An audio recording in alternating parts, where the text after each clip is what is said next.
Hello everyone.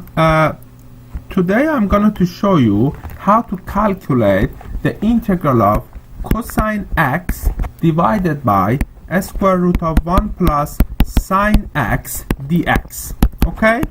You can calculate this integral using the substitution rule. So if you define 1 plus sine x as u, okay, if you calculate the derivative of each side of this equation, you will get derivative of 1 is equal to 0, derivative of sinus x is equal to cosine x dx, that will be equal to du. Okay, so if you substitute these two expressions into this integral, you will get integral of, instead of cosine x dx, that is cosine x dx, I simply write du, and instead of that is square root of, instead of 1 plus sinus x, I put u. Okay, so that will be, this integral will be equal to integral of du over square root of u, which is equal to the integral of u with the power of minus 1 divided by 2 du, and that integral will be equal to u with the power of the exponent, which is minus 1 divided by 2 plus 1 divided by the exponent, in this case is 1 minus 1 divided by 2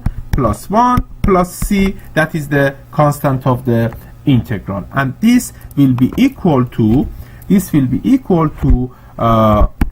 2 times u with the power of 1 divided by 2 plus c. Okay, all you need to do at this stage is to replace this parameter u by the definition, and the definition was given here. U was equal to 1 plus sinus x, therefore this will be equal to 2 times, instead of u I write 1 plus sinus x with the power of 1 divided by 2 plus c, and that is the solution of this integral. I hope you found this video helpful.